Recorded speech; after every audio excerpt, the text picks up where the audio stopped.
Alright,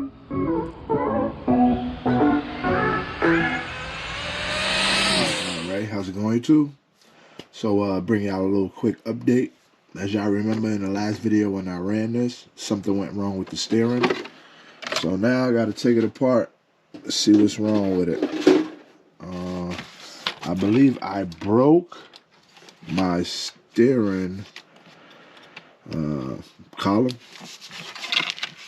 So I gotta take it apart and see exactly what's broken and try to get it fixed, because I do have prep that's coming and I would like to try it out. So I also want to straighten up this this nest over here. Alright guys, so let me break this down over here and then we'll get back to it. Alright YouTube, bring y'all a little quick update. Took the front off, so what I noticed is one of my studs are broken. One of them broke inside, so there's no stud there to hold on the column. So I gotta head to the hobby shop and hope he has this part right here. This usually comes with the low center of gravity chassis, which is everything. I mean, I have some spare cars I could take them off of, but I don't. So I would rather just go and see if he has one. But hobby shop not open yet, so I got some other things that I need to get to, so I'll bring y'all in. Alright YouTube, bringing you a quick update on this rig. Had a few people ask me about it. What happened to the green car? It's still around. It still has a system in it and everything. So I'm gonna do a little explaining about this car. So when I first, this was a car y'all seen with the Hot Rods body, the Willys body. So this is what started me in the SE right here. Now when I got it out last year, I believe at the beginning of the season, I switched the motor over. This was a Castle car. It was a Castle ESC Castle motor. Did perfectly fine. I switched it over to a 3.5 Tekin motor, and what happened was, the first day out with the motor, I ended up flipping the car and hitting Brian in the foot. He had on steel toes, so he wasn't hurt, but the car took some damage, and I noticed after that day, this 3.5 never ran the same. Then I bought a used 10.5 motor, Tekin, same. This is a G4. A G4. I bought a G3. I believe I still have the motor as well, but I bought a G3 through the G3 shaft inside of this motor, and I was getting good numbers with it, and then I believe I flipped the car again. No, actually the shaft, I flipped the car again, and the shaft got bent that was inside of this motor, so I had to put the stock shaft back in here. And ever since then, this car don't pull numbers like before. I think the best I did with it after that was a 2.4. And I was getting it into the 2.3s with a Castle system. So I had to do some figuring out. But right now, what I want to do with this car is I want to turn it carbon fiber. I want to get rid. I already have my other blue car, which is stock. It's all stock. I don't want to change nothing on that.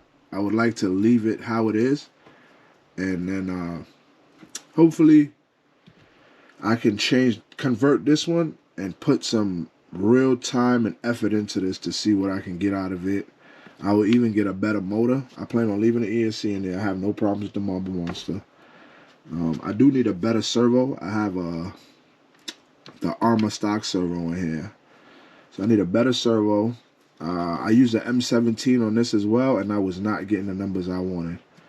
This car is old reliable. Everybody knows this car is old reliable. Always get me down the track. Always was consistent. And then I built the blue car and gave up on this one.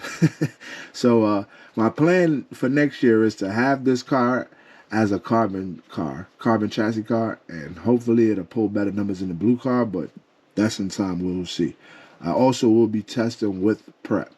I probably will have a prep car and a non-prep car, but I would rather have both cars ready to do whatever. In case one break, the other one's a backup car. But it's pretty much set up like the other one.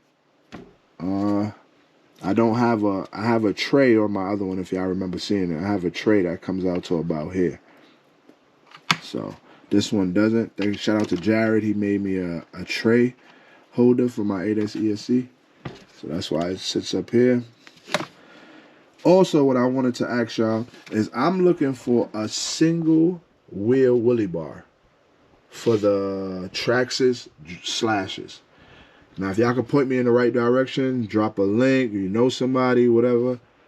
On this car, I might keep the 2 wheels, but on my blue car, I would like to go single wheel. Simple fact is, when the bar tweaks and it hits the other wheel, will send your car in the opposite direction. Now, if I get my car to leave the line straight every time, once it hit the Willy bar, if it's going straight, it's supposed to hit that one wheel and keep going. And it's not 2 wheels to throw it off its rotation. I don't know if y'all get me on that, but like I said, if y'all know anybody selling or making them, let me know. I'm looking for a single wheel Willy bar for a Traxxas slash. All right, guys. That was an update on the green car. I got the stock car. I would like to do some testing on that as well. Last year, some people, when I went to run in CT at the last race, they had some people were using 13.5 cars, but some of them use prep, which is allowed out there. My stock car don't run prep, so I would also have to be a learning curve on that as well for the stock car. So next year, I believe we will be the only people that's not running prep. Everybody else is running prep that's around us, so we will have to get adapted to running prep. And we do the best 2 out of 3. With prep, it's one and done. It's hard to clean your tires. I mean, it's hard to run back to back with your tires. You'll get dirty tires and it won't make a good pass. So anyway, that was an update on the green car, so let's get that off the table. And I want to tell y'all about the MGT10, if I'm saying that right. I still haven't found a name out of that car, but anyway. All right, YouTube. Well, this is the part I broke on the Traxxas. I got to see if my hobby shop got it. But this is what I wanted to bring to y'all. So when I went out that day to run the RS4, I was going to run the MGT10.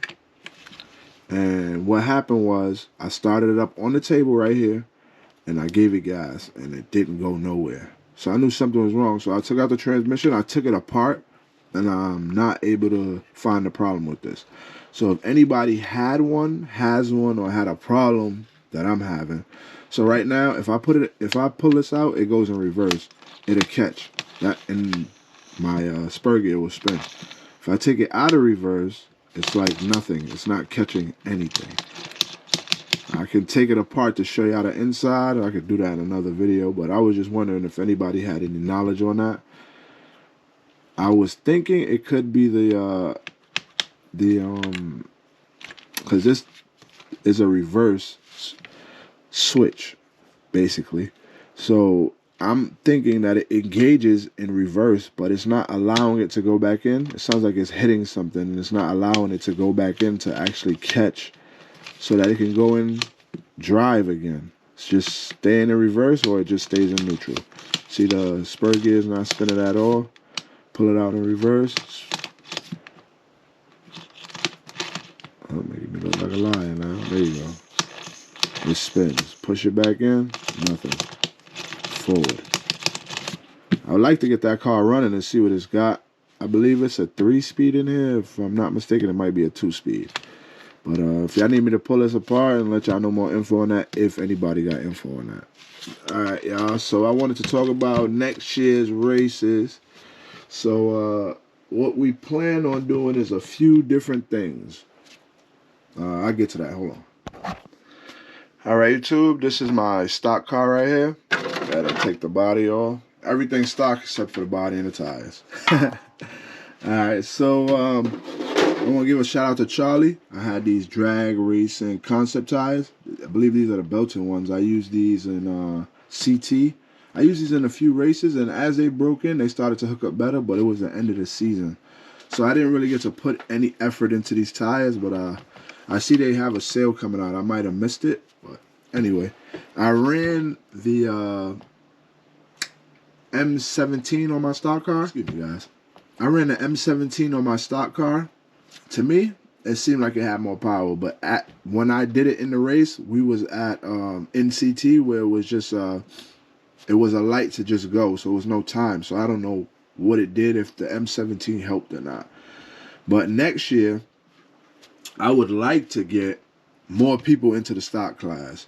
Now, the stock class is basically, what it really is you can go buy a DR10, a drag slash, or a Losi.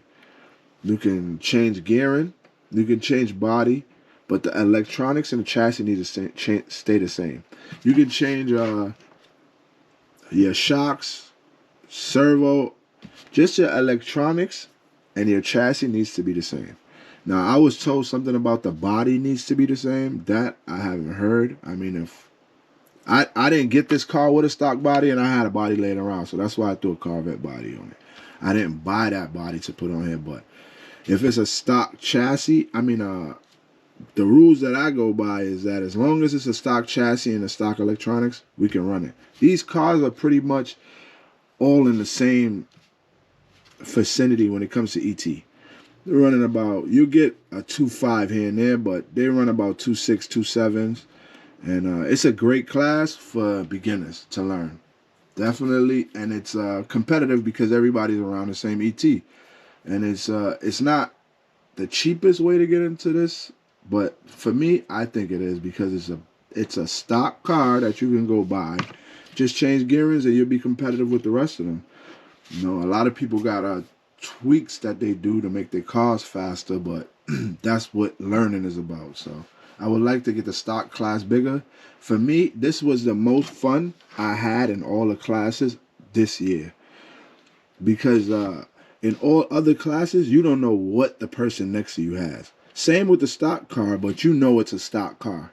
So it's not, it's basically off the light, what it all boils down to. Whoever leaves first probably will win the race. Now in any other class, you could leave the line first, but that person could gun you down in the big end. So it's tricky, man. I just like this class because it's fun. I had a lot of fun in the stock class. So we're trying to make it bigger for next year. So hope to see more people out. And we'll give more updates on the events. We already put out the dates for the events. Y'all want to follow me on Instagram. Y'all seen the dates up there. I also have a RC Fun page on Facebook. If I don't drop the links to those, just go to Instagram and look up RC Fun YT. You'll see me. Got a few people up there. Shout out to Gap Reviews. He just started following me the other day. Shout out to Coach D. Coach D, don't matter what video I post, Coach D drop a comment, and I appreciate that. Same with everybody else who drops a comment, but Coach D, he's solid. He followed me on YouTube. I mean, sorry about that. He followed me on Instagram. He found me on Facebook. He's a real supportive guy, man. I really appreciate him. And shout out to everybody that's been showing love from day one.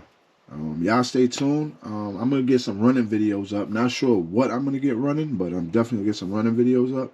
And I also want to talk about next year's schedule. And I'm trying to have pop-up races. So I'll get more into that, but basically what I want to do is if there's a date with no race, we'll just throw a pop-up race anywhere and see who can make it. You know, just different, maybe a different area or different, anything like that. Also, we'll be we'll be traveling with the Porter-Tree next year. So anybody in the New England area who has races out here and that needs a Porter-Tree, we'll definitely be out there to set up the track, and we'll talk more on that. So anyway, guys, stay tuned. Thanks for tuning in, and more to come.